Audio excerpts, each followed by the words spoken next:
مکرمین السلام علیکم ورحمۃ اللہ وبرکاتہ۔ جی ہاں، میں ہوں آپ کے ساتھ آپ کا بھائی توصیف قادر اور آپ دیکھ رہے ہیں T F media YouTube channel. آج ہے 25 دسمبر بروز بدھ۔ جی ہاں، آج جیسا کہ 25 دسمبر کو کچھ بعض مسلمان کرسمس ڈے کے نام سے تہوار مناتے ہیں اور اس کی مبارکبادیاں ایک دوسرے کو پیش کرتے ہیں، اسی کے متعلق کچھ باتیں آپ کے سامنے میں لانے کی کوشش کروں گا کہ اصل کرسمس ڈے کی حقیقت کیا ہے، اس کی مبارکبادی دینا جائز ہے یا نہیں، اس کی خوشیاں میں شامل ہونا جائز ہے یا نہیں، کتنا بڑا گناہ ہے نہیں ہے، میں آپ کو آگاہ کرنے کی کوشش کروں گا۔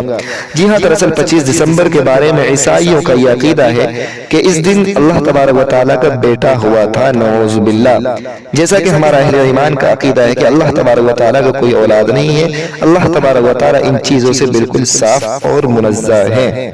جی ہاں، عیسائیوں کے ایسے خطرناک مشرکانہ عقیدے کے باوجود کیا کوئی مسلمان اس کی جرات کرے گا کہ ان کے جشن میں کسی بھی طرح شرکت کرے یا ان کو اس پر مبارکباد پیش کرے؟ حالانکہ ہمارا اہل ایمان کا عقیدہ ہے کہ اللہ تبارک و تعالیٰ کی کوئی اولاد نہیں ہے، وہ بالکل اس سے منزہ ہیں۔ جی ہاں، کوئی کیسے جرات کر سکتا ہے کہ اس مشرکانہ عقیدے میں عیسائیوں کے ساتھ شامل ہو اور ان کو مبارکباد پیش کرے اور اس کی خوشیاں منائے؟ جی ہاں، آئیے میں آپ کے سامنے میں جامع اسلامیہ علامہ بن نوری ٹاؤن کا بھی فتویٰ پیش کرنا چاہتا ہوں کہ اصل اس کی حقیقت کیا ہے۔ کرسمس کی مبارکباد دینے کا حکم۔ سوال: کرسمس کی مبارکباد دے سکتے ہیں کیا شرکت تو نہیں؟ جواب: ملاحظہ فرمائیں کہ غیر مسلموں کے مذہبی تہواروں کے موقع پر ان کو مبارکباد دینے کے بارے میں شرعی حکم یہ ہے کہ چونکہ تہوار مشرکانہ اعتقادات پر مبنی ہوتے ہیں اور مسلمان ہونے کی حیثیت سے ہمارے لیے شرک سے برات اور بے تعلقی کا اظہار ضروری ہے، کرسمس کی مبارکباد دینا گویا ان کے نقطۂ نظر کی تائید ہے، اس لیے کرسمس کی مبارکباد دینا جائز نہیں ہے۔ اگر اس سے ان کی دین کی تعظیم مقصود ہو تو پھر تو کفر کا اندیشہ ہے، اور اگر کرسمس کے موقع پر صراحتاً کوئی شرکیہ جملہ بول دے تو اس کے شرک ہونے میں تو کوئی شک نہیں ہوگا۔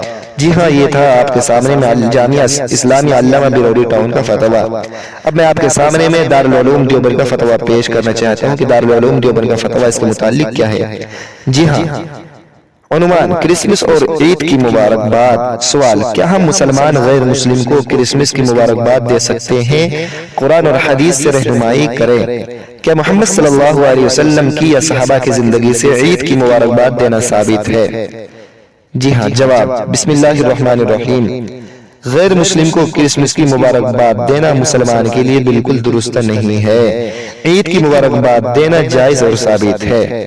جی ہاں، یہ تھا آپ کے سامنے میں دارالعلوم دیوبند کا فتویٰ کہ اس میں فرما رہے ہیں کہ بالکل مسلمانوں کے لیے کرسمس کی مبارکباد دینا یا اس کی خوشیاں منانا یا ان کے تہوار میں شامل ہونا یہ بالکل جائز نہیں ہے، اسی لیے ہم مسلمانوں کو چاہیے کہ اس سے جتنا ہو سکے زیادہ سے زیادہ پرہیز کرے اور اللہ تبارک و تعالیٰ سے دعا کرے کہ تمام مسلمانوں کو اللہ تبارک و تعالیٰ ان مشرکانہ اعتقادات سے دور رکھے اور اللہ تبارک و تعالیٰ ہم سب کو صحیح سمجھ عطا فرمائے، آمین یا رب العالمین۔